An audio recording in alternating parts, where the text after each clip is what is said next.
The 90s were a very interesting time when it came to luxury cars. You had BMW and Mercedes doing their thing, but Toyota was making real headway with the Lexus brand. The LS400 was competing with the S-Class and 7 Series, and the GS was going very well against the 5 Series. But Lexus wanted to make a car that fit into the mid-size luxury market, just a little bit smaller than their GS. Our spotlight is on this 1999 Lexus ES 300. We're going to be showing you everything about this car, going for a drive, and we might just actually skip the whole segment on reliability because these are some of the most reliable cars that we've ever featured.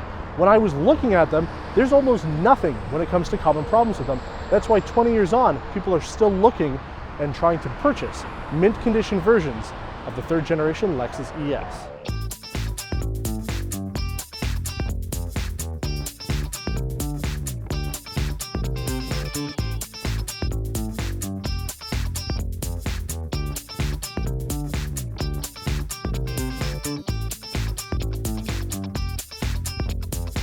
The XV20 Lexus ES shares the same chassis code as the 96 to 2001 Toyota Camry. When you look at the front ends, you can see a lot of similarities, but that's really where it ends. The Lexus has larger taillights out back, which are styled like those found in the LS400. Unlike the Camry, the ES sports frameless windows, which was the last time they'd appear on a Lexus sedan.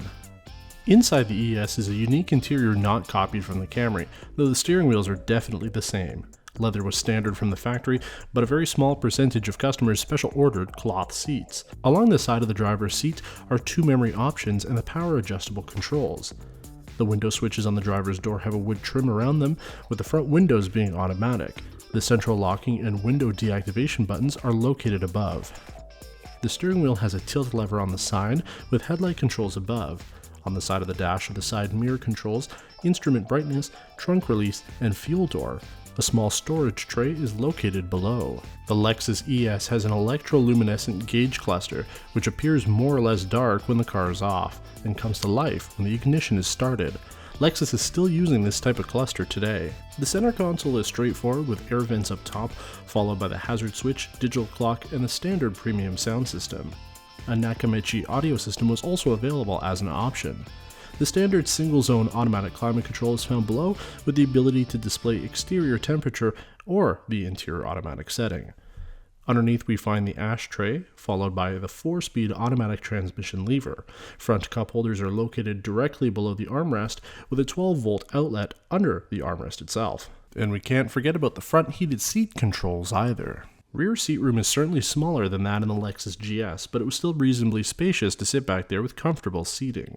Rear doors are finished with wood trim around the single window switch. There really is a lot of difference between the Camry's interior and the Lexus, and I personally prefer the upscale interior over the Toyota.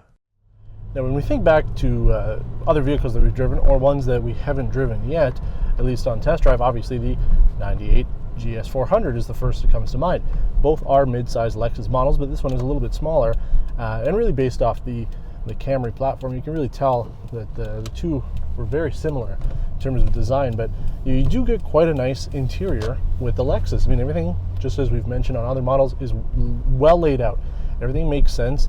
The tachometer and speedometer are nice and big, and you've got your fuel and temperature for your coolant beside it. That's really all you need in a car like this. The center console is well laid out as well, and as we always want to mention as well, I feel that I do have a lot of room, and there's good visibility all around.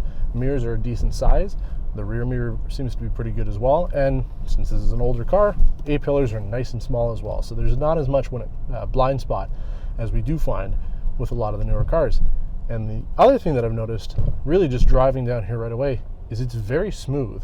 The ride is quite nice, and the engine there is really smooth as well. Like, put a little gas on, there's no, it doesn't jump into gear, it doesn't have any real, it's really soft, and just, it really is what a luxury car should be, because you don't want to be going quick with something like this. It is all about the ride and the comfort, and so far this certainly nails it on the head. The way to keep these cars running for a long period of time is to do the maintenance before you need to. Always do your oil changes, make sure everything is topped up all the time. Make sure that you're having it inspected when you go in for service. It seems like the front ends can be a little expensive to do, but things like that, if you're taking care of them before they become a problem, then these cars will last. And when I'm looking online, people don't seem to be driving them as much as the GS of this same year. but they still are getting up to pretty high mileage, considering the cars are 20 years old now, so you can get quite a bit of life out of it. And there's a lot of people still looking for these ones. So if you find one in great condition, it might be worth jumping in on it. We're just driving around the neighborhood here, your typical suburban Quebec neighborhood here. It's quite nice. The roads are moderately okay. They're not the best and they're not the worst. And you certainly do feel a little bit of the bumps as you're going along, but it's not more than any of the other mid-sized luxury cars we've reviewed at this time. And like I said, the engine, give it a little bit of gas and it'll go. That V6 picks up, but you're not buying it because you want to go quick. You're buying it because, again, that reliability, the smooth factor of it. I don't think I've driven a V6 that is just, it is smooth. I don't know what other word I can really use to describe it, but it really does feel like, again, Toyota has put a lot of thought and care into the way that they want to design this car. And they said, we're not going to go make a car that's super fast and sporty. We're going to make a car that when you put the accelerator down, it goes where you want it to go. It's not going to blister yourself into the D dimension. The Lexus ES was produced from 1996 to 2001, like its Camry brother. The 3-liter 1MZ FE V6 was the only engine available. For the 2000 model year, a facelift came out, bringing revised taillights, a newer front end, and larger alloy rims. New features were also available, such as optional automatic self-leveling xenon headlights, an electrochromatic rearview mirror, and updated wood trim that encompassed the heating and audio controls. On top of already available existing options like heated seats, Nakamichi audio, power moonroof, and the ultra-rare adaptive variable suspension. Several special editions were also produced for the ES. For $19.99, the Coach Edition was available, which added black pearl Lexus emblems, special Coach badging to the front fenders, floor mats and armrest, perforated leather seats, and wood grain around the front air vents and mirror controls. It could be finished in 2 different exclusive paints not available on the standard ES300s. Lexus offered a Platinum Edition for 2000, which also added platinum badging to the front fenders and floor mats, unique wood trim throughout, and a wood grain steering wheel, different paint options, and optional perforated seats. Finally, Lexus brought back the Coach Edition for 2001, which changed the air vent wood trim for a wooden steering wheel and added chrome door handles on the inside, on top of what was included with the 99 edition. Any of these special editions are considered rare. Now, to complicate things even more, there was a Millennium Edition which came out in 2000, you guessed it, and it seems to have only been available in Canada. It came with bird's eye maple trim and the same wheels and emblems, the Lexus badges, as the Platinum did. It also had self-leveling HIDs, and it said Millennium Edition on the sill plates for the doors. Other than that, it's about the same as the Platinum Edition from the US, but only available in Canada. When it comes to maintenance and common problems, the list is short. Routine maintenance is critical when driving a car like this, and if you aren't keeping up on your oil changes, the engine could develop a serious sludge buildup, so check the service records before buying. Also, 99 and newer models incorporated Toyota's variable valve timing, or VVTi, into the 1MZ FE engine.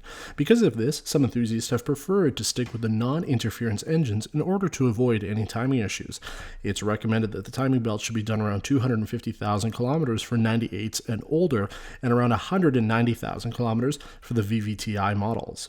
Aside from that, these are very dependable cars to own, and they're at the bottom of their depreciation curve at this point. Lexus design changed dramatically in the early 2000s, so many consider these to be the last vehicles in a golden era of Japanese design, myself included. Lexus provides PDF versions of most of their vehicles online at drivers.lexus.com. Club Lexus is one of the leading forums for Lexus and Toyota enthusiasts. I've found plenty of information for the vehicles we featured here, and they have a fantastic community to help you out through years of posts, DIYs, and FAQs on all the Lexus models. Thanks for watching this episode of Test Drive Spotlight. As always, your support helps make this show possible, so if you haven't liked the video or subscribed already, please consider doing so. Until next time, take care.